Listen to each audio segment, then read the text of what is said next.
Hola amigos, buenas tardes. Hoy me gustaría hablar con ustedes de lo que debe ser, cómo crear una política criminológica o una política criminal. Ahora, hoy más que nada sabemos que una política criminal es, bueno, para diseñar un plan de estrategia de cómo combatir algún problema criminológico, ya sea la delincuencia, ya sea el castigo, ya sea el encierro, el confinamiento, todos los problemas que abarca la ciencia criminológica. Entonces, es una mirada más bien teórica la de hoy. Quisiera ir partiendo de algunos puntos y de las bases que debe tener esta política. Hablaré un poco de algunos ejemplos.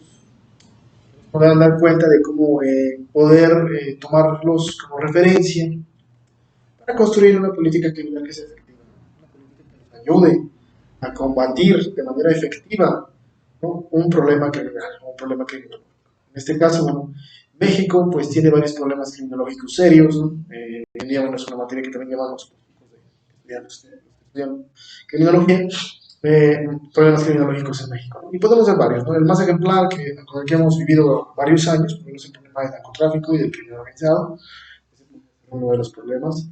Podríamos también hablar, por ejemplo, de la falta de atención y de mejoras al sistema penitenciario en México, ¿no? Si existe un sistema penitenciario, qué características tiene en México, donde, bueno, es más importante el castigo que la rehabilitación. Son problemas criminológicos que podemos observar, que podemos tratar de manera muy eficaz, pero bueno, vamos a ir partiendo, como siempre, pues por el inicio. En ese sentido, bueno, la primera parte que debemos tomar muy en cuenta al realizar una política criminal es la parte de los derechos humanos, human rights. Porque muchas veces se pierde esto en países del tercer mundo, particularmente como México, como algunos de América Latina, donde el concepto de derechos humanos pues es muy ambiguo para las autoridades estatales o gubernamentales. Es importante tomarlo como referencia. De hecho, nosotros lo primero que tenemos que partir es tener una base de derechos humanos en nuestra política criminal. ¿Cómo? Lo primero punto, o el primer punto más importante, perdón, sería respetar el derecho a la vida como factor fundamental. Cosa que podemos verlo en México, bueno, no es algo que esté muy presente, ¿no? Hoy en día creo que estamos siendo educados en una ética de la crueldad, ¿no? ¿Por qué?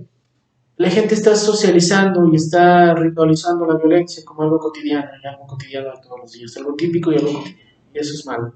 Porque nos hemos acostumbrado a ver formas tan grotescas de asesinatos públicos, decapitaciones, torturas televisadas o inclusive pasadas por YouTube, por Facebook, y ahora hoy en día hemos hecho incluso una comedia de esto, ¿no? Es decir, las series que se venden, por ejemplo, al extranjero, pueden verlo ustedes, todas las series que salen al extranjero dignifican la figura de los narcotraficantes como un sueño idílico del México rural, del México todavía pobre, del México analfabeta, cuando, bueno, realmente también podemos ver que México ha tenido el desarrollo de muchas cosas muy importantes.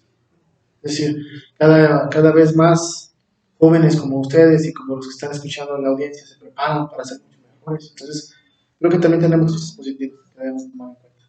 Justamente el ejercicio de la dignidad humana, que creo que es algo que en este país se ha perdido demasiado y que el Estado ha perdido demasiado. De hecho, podemos verlo incluso con nuestro nuevo presidente, ¿no?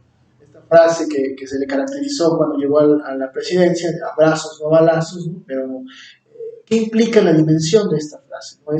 Es un poco como recordar las frases de los gobiernos, bueno, a mí me vienen a la mente las frases de los gobiernos centroamericanos en la firma de los acuerdos de paz, particularmente el de Guatemala o el de El Salvador, que incluso El Salvador se firmó aquí en México, en el Castillo de Chapultepec, en el 92, donde, bueno, se anunciaba una nueva época, una nueva era para la sociedad centroamericana, como nosotros pasó cuando llegó López Obrador a la presidencia, o incluso mucho antes, 6 años antes, ¿no?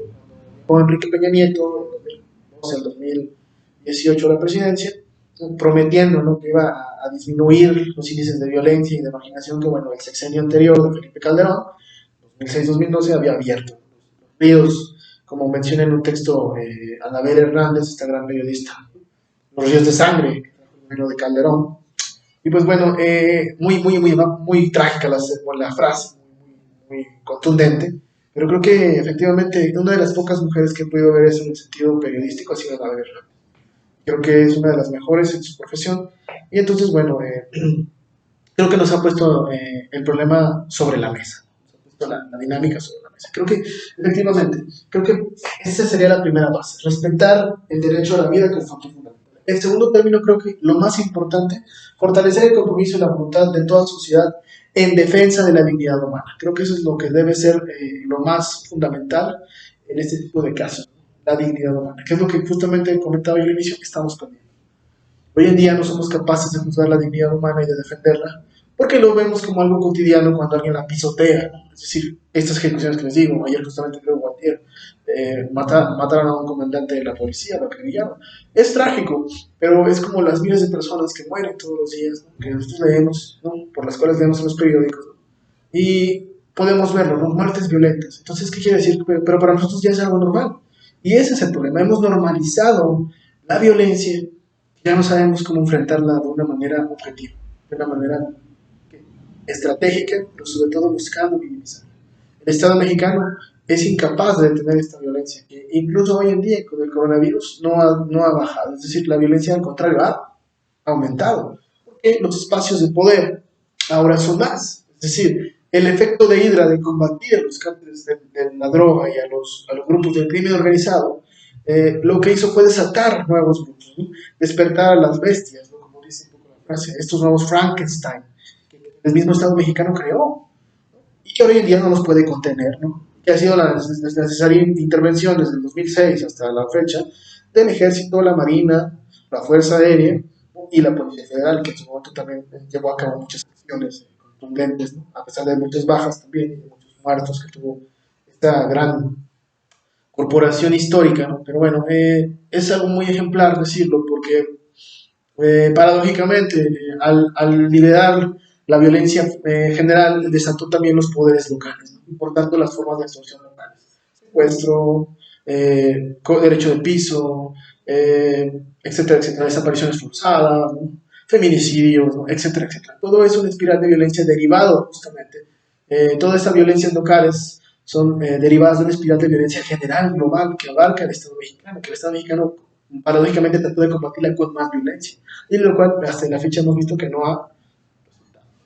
Esos serían los primeros puntos. En segundo lugar, la justicia social, ¿no? A partir de este concepto de justicia social. No sé si recuerdan, pero en el sexenio particularmente de Enrique Peña Nieto, fue uno de los eslogans de su campaña política, ¿no? La modernidad y la justicia social. La modernidad y la justicia social. Pero jamás Enrique Peña Nieto, en su toda sapiencia, nos explicó qué era, ¿no? La justicia social. ¿Qué es la justicia social? Creo que sería importante debatir. ¿Qué es la justicia social? ¿A qué corresponde la justicia social? Y bueno, me iré un poco a la definición que he escuchado que me han dado muchas veces. Da a cada quien lo que le corresponde. Bueno, pero ¿cómo sabemos qué le corresponde a cada quien? Más bien yo creo que la justicia debe de crear equilibrio. Crea equilibrio, no busca generar esto, la justicia, como la hemos representado, sino que busca esto, pero no a costa de otra persona, sino que las personas tengan la misma igualdad. Creo que ahí debe de partir, ¿no? La justicia crea igualdad y la igualdad crea armonía. Ese es el principal partido que tiene que tener la justicia.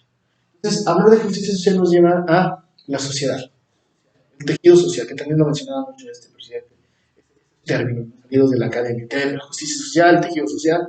¿Qué es el tejido social en sí? Bueno, pues la configuración de grupos sociales dentro de una sociedad, organizados ya sea jerárquicamente o asimétricamente en grupos de clase alta, ¿no? Clase media baja, clase baja, y diferentes estratos a los cuales tienen acceso estos grupos, ¿no? Diferentes gustos, como un poco retomando a Pierre Bourdieu, los distintos tipos de capital sobre los cuales se ejerce, ¿no? El control del capital económico, dividido por factores de tierra, producción, trabajo, riquezas, el social, conjunto de amistades, conocidos, parientes, y el capital cultural. Las relaciones académicas, las lecturas que hacemos, lo que consumimos, lo que leemos, lo que practicamos, etcétera, etcétera. Bajo estas bases se ejerce el capital global.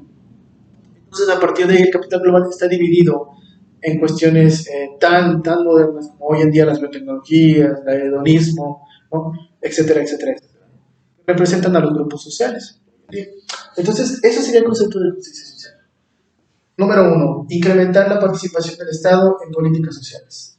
Es decir, cada vez más el Estado debe intervenir en las políticas sociales que lleva. Y no solo estamos refiriéndonos en este caso, porque el video lo estamos dirigiendo hacia esa óptica, es decir, a las políticas criminales. La participación cada vez mayor del Estado en los programas sociales de combate a la delincuencia del gobierno municipal y combate a la delincuencia también del gobierno estatal.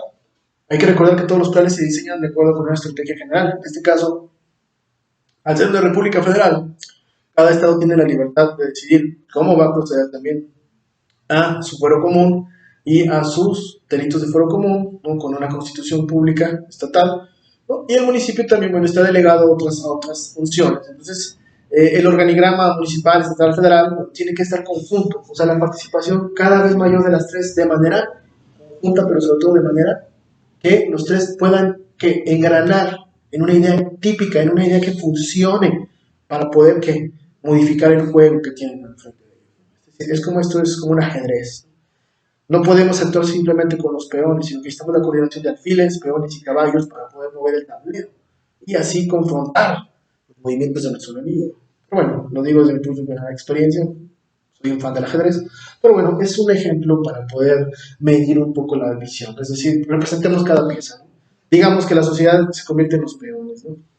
El caballo, por ejemplo, podría ser el gobierno, digámoslo así, el gobierno municipal, el alfil, el gobierno estatal, la reina, por ejemplo, el gobierno federal. Es decir, a mayor posición de poder, mayor vulnerabilidad también. Entonces, es algo muy importante decirlo, ¿no? Es una paradoja o es una metáfora que trato de utilizar para que más o menos quede claro, ¿no?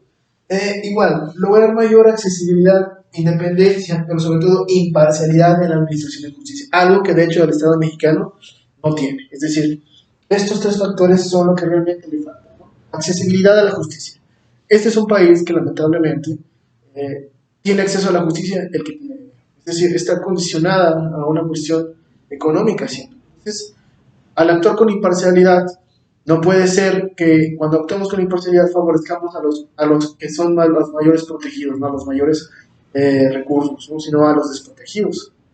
Justamente en eso se basa ser imparcial, proteger a quienes lo merecen y, sobre todo, no decantarse por ninguno de los lados que debaten, sino mostrar la objetividad de cada uno y otorgar, como lo decía un estudiante, a cada quien lo que le corresponde.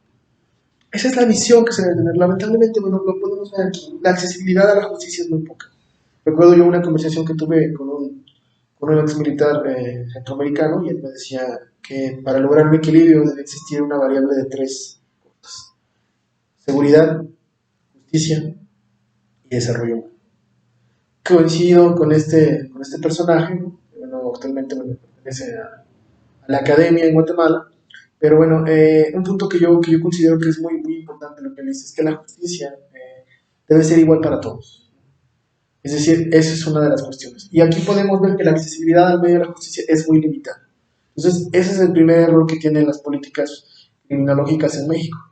No hay una mayor o una gran accesibilidad a la justicia por parte de los grupos más desprotegidos. La imparcialidad también nos dice que, bueno, el Estado mexicano muchas veces no es imparcial, sino que favorece a ciertos grupos. Es decir, todo esto echa por tierra todo intento que tratemos de hacer de modificación o de modernización de una política criminal efectiva. Continuar. Número 3, seguridad ciudadana. Este aspecto muy importante, donde la gente no se para. Voy a empezar como dije en esto. El narcotráfico y el crimen organizado son problemas de seguridad pública, no de seguridad nacional. El Estado mexicano, al construir una política de combate, una política criminológica de combate al crimen organizado, ha errado en, digamos, invitar o involucrar a las instituciones de seguridad pública federales, ¿no? Pero sobre todo las instituciones de seguridad nacional, como lo son el Ejército, la Marina, etcétera, etcétera. Sí, yo voy de acuerdo con que el Estado mexicano no estaba preparado para los retos que le iban a presentar las organizaciones criminales. No estábamos preparados. Yo creo que Calderón se precipitó en su forma de hacer la guerra. Sí. Aunque también es interesante el concepto de guerra, ¿no? De hecho, nadie se ha referido más que él a que en México exista una guerra. Es un punto muy importante. Si nos preguntan a nosotros como mexicanos, podemos decir, bueno, si existe una lucha entre los cárteles, sí.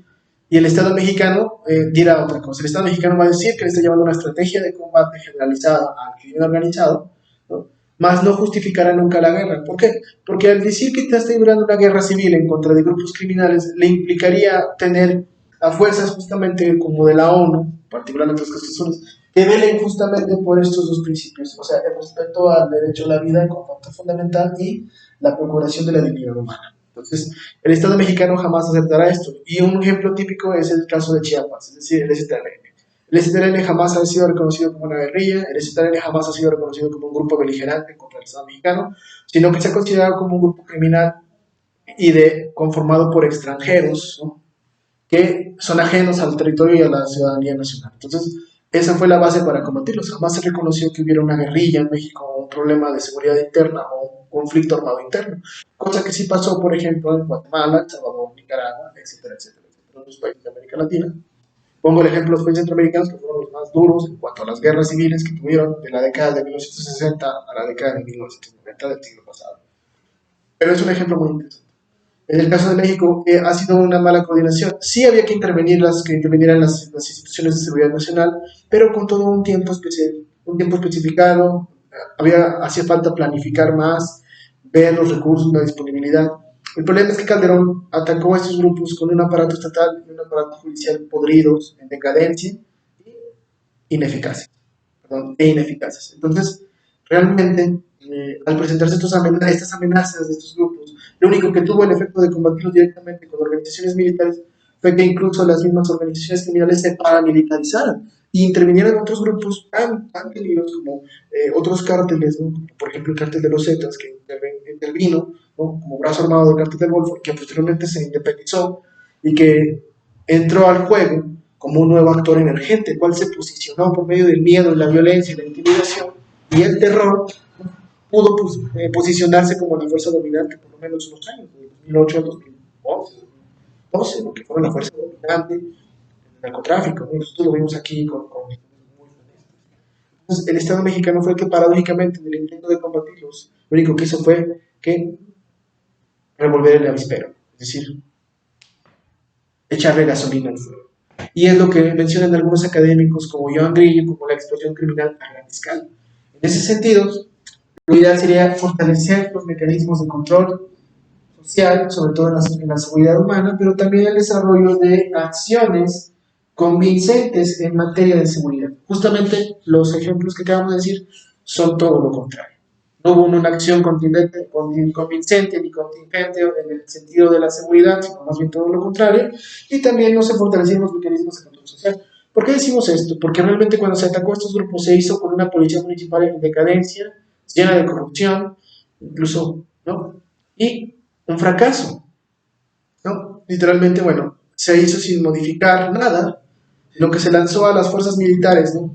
A una ofensiva en la que ellas en un momento tuvieron que reemplazar a estas corporaciones gubernamentales, municipales, estatales, en sus funciones de trabajo. ¿Por qué? Por el grado de complicidad, de colusión, pero sobre todo de corrupción que existía dentro de las Fuerzas Armadas, dentro de las Fuerzas Policiales en ese momento, y el cual las Fuerzas Armadas tuvieron que hacerle frente. Esta es la prueba de que en estos puntos falló esta política. Y bueno, en cuarto lugar, la estrategia, ¿no? En primer lugar, creo que lo más importante es fomentar la cultura de la paz para disminuir el espiral de violencia, algo que justamente, bueno, el gobierno trajo su eslogan, ¿no? Cada gobierno ha tenido un eslogan, por ejemplo, en el caso de Andrés Manuel López Obrador, pues nos trajo este eslogan de abrazos, no balazos, ¿no? Y entonces esta idea del perdón y el olvido, ¿no? Un poco como la idea que traía el del perdón y el olvido, pero bueno, sí, vamos a sentarnos a platicar, vamos a dialogar, ¿no? Esta idea que él trata de establecer un diálogo entre los grupos criminales, pero no se trata de, bueno, sí, chao, nos tomamos un café, ¿no? Y platicamos, ¿no? No, es una paz que debe estar basada en principios, ¿no? No se les puede dar amnistía, como él plantea también, porque, bueno, muchos están vinculados a procesos judiciales de asesinatos o de crímenes, es decir, tiene que diseñarse una política muy específica para ver cómo se va a contener, ¿no? A todos estos responsables de asesinatos, de ejecuciones, de actividades ilegales como lavado de dinero, entre otras. Es importante definir esto. Creo que el gobierno ha fallado en ese aspecto, de ver cómo va a combatir este fenómeno. En segundo lugar, bueno, establecer los valores como la vida y la unidad familiar como base fundamental de la sociedad. Algo que justamente ha mermado mucho la política criminal que ha seguido el Estado, la política criminológica, sino que más bien se han convertido en lugares disfuncionales, sobre todo en las casas en el campo. Es decir, lo vemos, por ejemplo, en comunidades donde bueno, los jóvenes pues no tienen acceso a la educación, no tienen acceso a muchas oportunidades, provienen de familias muy humildes, y bueno, la única opción más remunerada pues es irse digamos, como carne de cañón muchas veces para estos grupos criminales, terminan uniéndose a ellos, con la idea de cambiar un estereotipo, con la idea de reforzar una ideología, una mentalidad que es que nos venden las películas y Hollywood, los cárteles, esta idea de una fama, de impulsar miedo, fama, de tener mujeres, ¿no? Alcohol, drogas, ¿no? Dinero, armas, ¿no? que realmente, bueno, podemos ver que también es culpa de la falta de los siguientes puntos que voy a mencionar, como por ejemplo, que la idea de los medios de comunicación y la educación. Es decir, tenemos que definir la educación como un factor principal para el combate a la criminalidad, pero también a los medios de comunicación como un servicio para el desarrollo cultural, justamente es donde también han fallado. Y ustedes pueden verlo. Vean todas las series que se proyectan del extranjero, de México hacia el extranjero, y podrán ver que todas tienen que ver con el tema del narcotráfico, la migración, la pobreza y la violencia. Es decir, no se destacan aspectos que sean, digamos, todo lo contrario, ¿no? Aspectos de la educación, aspectos de la diversidad cultural, aspectos de la voluntad de las personas, ¿no? De la solidaridad de las personas. Eso no vende. Entonces también es un mercado. La imagen del narcotraficante o el imaginario, ¿no? Yo lo pondría así como el narco, el imaginario colectivo, ¿no? Que se tiene hoy en día, incluso hasta en la música, ¿no? Si lo vemos desde el punto de vista antropológico, ¿qué representan los narcocorridos? Como estas crónicas de batalla, ¿no? Estas crónicas de historias, ¿no? De estos narcotraficantes, ¿no? Que se enfrentan a otros criminales o se enfrentan a los soldados o a las fuerzas del Estado, ¿no? Que inclusive hoy en día han transformado lo que en su momento fue un corrido revolucionario que narraba las gestas de los caudillos, como por ejemplo el de la toma de Zacatecas, que es un corrido de la Revolución Mexicana, que habla de la estrategia de Francisco Villa cuando atacó la ciudad de Zacatecas. Hoy en día podemos escucharlo ya con otras insinuaciones sexuales, ¿no? Morales, etcétera, etcétera, ¿no? Pero bueno, es parte del imaginario el que se vende, ¿no? Las películas, ¿no? Las series, ¿no? También nos promueven esta imagen, ¿no? De los jóvenes que crecen en un mundo donde piensan que esta es la imagen que debe tener un narcotraficante. O incluso la imagen del Robin Hood, ¿no? Del que roba a los ricos para dar a los pobres. El mismo Chapo Guzmán es el ejemplo más claro, ¿no? Hombre de la sierra de Sinaloa, que bueno, robaba y extorsionaba, etcétera, etcétera, pero también ayudaba a sus pueblos. Ante todo siguen siendo criminales, ¿no? En el momento en que deciden traficar drogas, ¿no? Y declarar la guerra al Estado, bueno, son criminales, no hay que olvidar esa parte. No obstante, para muchos en el imaginario colectivo están haciendo bien. Pero es parte de lo mismo, es decir, la misma estrategia de combate y la misma estrategia en cuanto a política criminal ha determinado que estos dos rubros queden fuera de la política del Estado. Al contrario, de hecho, en la educación podemos ver hoy en día la reducción de fondos al CONACYT, que es la principal instancia de investigación en este país, ¿no? Del cual muchos somos o hemos sido, tuvimos el orgullo y el honor de ser becarios, ¿no? De maestría o de doctorado, pues ha reducido muchos sus apoyos para sobre todo el desarrollo de ciencia y tecnología y el apoyo para el extranjero. Esa es una de las limitantes que tiene también la política criminal. Al igual que, bueno, la idea de los medios de producción como creadores de un nivel cultural, ¿no? Eso también es una ausencia que ha tenido la política del Estado. Y bueno, si me preguntan a mí, efectivamente, yo creo que este triángulo virtuoso de seguridad, justicia y desarrollo humano es lo que falta, efectivamente, para que la política criminal funcione en México. Esa es la característica. Educación, justicia, desarrollo humano. Son las tres variables que deben tener, que aquí trato de condensar para poder ser el ejemplo de cómo debería ser una política pública criminal efectiva. Espero les haya gustado este video y bueno, y ustedes como siempre, recuerden, su concentración determina su